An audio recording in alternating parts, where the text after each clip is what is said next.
दोस्तों, बिहार के मुजफ्फरपुर जिले का रहने वाला एक लड़का जिसका नाम होता है आफताब आलम। आफताब आलम के परिवार में उसके माता पिता, आफताब दो भाई, आफताब की पत्नी और आफताब के दो बच्चे रहा करते हैं। परिवार में किसी चीज की कोई कमी नहीं थी। धीरे धीरे इसी तरह से परिवार की गाड़ी आगे की ओर बढ़ रही थी।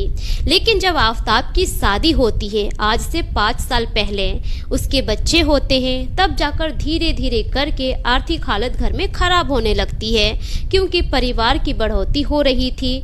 अब इसी बीच आफताब अपने माता पिता से बात करता है कि उसके बहुत सारे दोस्त यार दुबई में रहकर काम करते हैं, वो भी दुबई जाना चाहता है काम करने के लिए, ताकि परिवार की आर्थिक हालत सही हो सके, बच्चों की परवरिश अच्छे से हो सके। अब जो आफताब के माता पिता होते हैं वो भी हामी भर देते हैं। उसके बाद जो आफताब होता है वीजा की जुगाड़ में लग जाता है, एक एजेंट के पास जाता है। लगभग 1.5 लाख रुपया लगता है। आफताब को दुबई से वीजा भेज दिया जाता है। एक सप्लाई कंपनी का वीजा होता है। आफताब बहुत खुश होता है। साल 2024 मई के महीने में आफताब आलम अपने परिवार वालों से अलविदा लेता है और दुबई चला जाता है सप्लाई कंपनी में काम करने के लिए। आफताब के दुबई जाने से पूरे परिवार वाले बहुत खुश होते हैं, क्योंकि गल्फ कंट्री में जितने भी लड़के जाते हैं काम करने के लिए, वहां पर तनख्वाह काफ़ी अच्छी खासी मिलती है, जिससे सभी के परिवार की जो आर्थिक हालत होती है धीरे धीरे सही हो जाती है। यही कुछ सपना आफताब के परिवार वाले भी देखने लगे थे। धीरे धीरे ऐसे ही वक्त गुजरता है। लगभग 3 महीने तक आफताब बड़े ही अच्छे से काम करता है। अपने परिवार वालों से भी उस दौरान वो बातचीत कर रहा होता है। लेकिन जैसे ही 3 महीने गुजर जाते हैं, अब अचानक से एक दिन आफताब के घर में दुबई से कॉल आता है और कोई बताता है कि आफताब ना तो 2-3 दिन से कमरे में आ रहा है, ना ही वो ड्यूटी पर जा रहा है। पता नहीं आफताब कहाँ चला गया है, उसकी कोई खबर नहीं है। अब इतना सुनते ही जो आफताब के परिवार वाले होते हैं, सभी का रो रो कर बुरा हाल हो जाता है। सभी परेशान हो जाते हैं, क्योंकि एक तो दूसरा कंट्री है, वहाँ पर किसी तरह का कोई सोर्स नहीं है। अगर वो लोग पता लगाए तो किससे लगाए। हार दार कर आफताब के परिवार वाले चले जाते हैं एजेंट के पास। उसी एजेंट के पास जाते हैं जिस एजेंट के थ्रू आफताब दुबई गया था। जब एजेंट के पास परिवार वाले जाते हैं तो एजेंट बताता है कि घबराने की कोई बात नहीं है। दरअसल एक छोटे मोटे केस में आफताब को जेल हो गई है। लगभग 1-2 महीने के बाद आफताब को रिहा कर दिया जाएगा। अब जो घर वाले होते हैं वो थोड़ा शांत होते हैं, क्योंकि एजेंट ने बताया है तो ऐसा ही होगा। इसी बहाने वो लोग अब शांत रहने लगते हैं। लेकिन वो लोग परेशान इस बात से थे कि आफताब का कोई कॉल नहीं आ रहा था। धीरे धीरे ऐसे ही दिन गुजरने लगता है। 10 दिन गुजरते हैं, 15 दिन गुजर जाता है। इसी तरह से लगभग 21वें दिन को आफताब का फोन आता है दुबई से। अब जब उसका फोन आता है तो उसके परिवार वाले बातचीत करते हैं।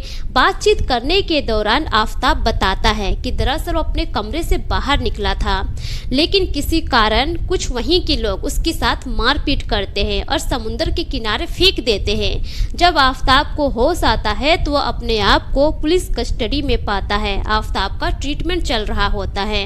अब जब उसके परिवार वाले इतना सुनते हैं तो वो लोग भी परेशान हो जाते हैं। आफताब से पूछते हैं कि आखिर ऐसा कैसे हो गया, लेकिन आफताब भी क्लियर बता नहीं पाता है।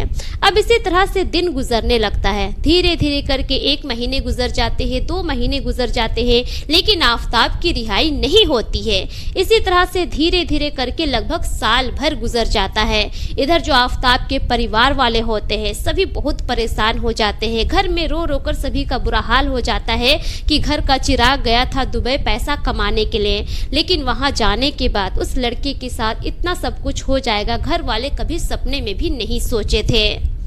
दोस्तों, पिछले 1 साल से आफताब दुबई की जेल में बंद है, लेकिन इधर उसके परिवार वालों की जो आर्थिक हालत है वो बद से बदतर हो गई है। अब इसी बीच आफताब के परिवार वालों को पता चलता है कि दुबई में आफताब को सजाए मौत मिल चुकी है। कुछ दिनों के बाद उसको सूली पर चढ़ा दिया जाएगा। अब इतना सुनते ही उसके परिवार वालों का तो रो रो कर बुरा हाल हो जाता है, लेकिन यह बात धीरे धीरे पूरे मुजफ्फरपुर जिले में फैल जाती है। पूरे बिहार में फैल जाती है।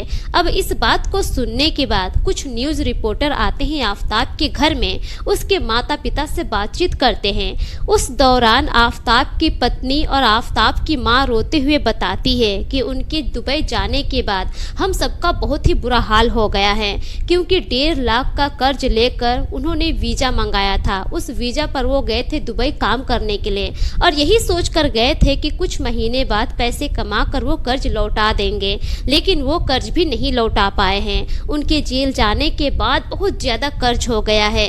बिजली का बिल लगभग 1.5 लाख रुपए आ गया है। बिजली का बिल ना चुकाने की वजह से लाइन काट दी गई है, जो बिजली है वो काट दी गई है। लगभग 1 साल से हम लोग गर्मी में इसी तरह से अपना दिन काट रहे हैं। घर में क्या हालत हो गई है वो तो हम लोग ही जानते हैं। हमारा जो घर है, अगर वो घर बेच के भी हम चाहे कि कर्ज चुका ले तो भी कर्ज नहीं चुका सकते हैं, क्योंकि कर्ज बहुत ज़्यादा हो गया है। तब रिपोर्टर साहब पूछते हैं कि अब आप लोगों की क्या मांग है भारत सरकार से। तब जाकर आफताब की पत्नी रोते हुए कहती है कि हम बिहार सरकार और भारत सरकार से बस यही गुहार लगाते हैं कि आफताब को जल्द से जल्द दुबई की जेल से रिहा कराकर उसे भारत वापस लाया जाए, क्योंकि आफताब बेगुनाह है। उसने कुछ नहीं किया है, वो सिर्फ वहाँ पर काम करने के लिए गया था, लेकिन किसी कारण वो जेल में बंद हो गया है। कुछ लोगों का कहना है कि उसने मर्डर किया है, मर्डर केस में अंदर गया है, लेकिन आफताब ने ऐसा कुछ नहीं किया है। वो बेगुनाह है, उसे रिहाई मिलनी चाहिए। तो दोस्तों, इस तरह से एक बिहार का मजदूर दुबई गया काम करने के लिए, लेकिन वहां जाने के बाद 3 महीने के अंदर ही वो जेल के सलाखों के पीछे चला गया।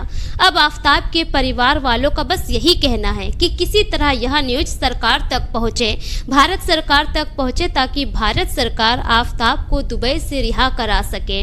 दोस्तों, अब आप लोगों से रिक्वेस्ट है कि इस वीडियो को इतना ज़्यादा शेयर कीजिए, इतना ज़्यादा शेयर कीजिए कि यह न्यूज भारत सरकार तक पहुँच पाए और जो बेकसूर आफताब दुबई के जेल में बंद है उसे वहां से रिहाई मिल सके और वो सही सलामत अपने देश भारत लौट सके।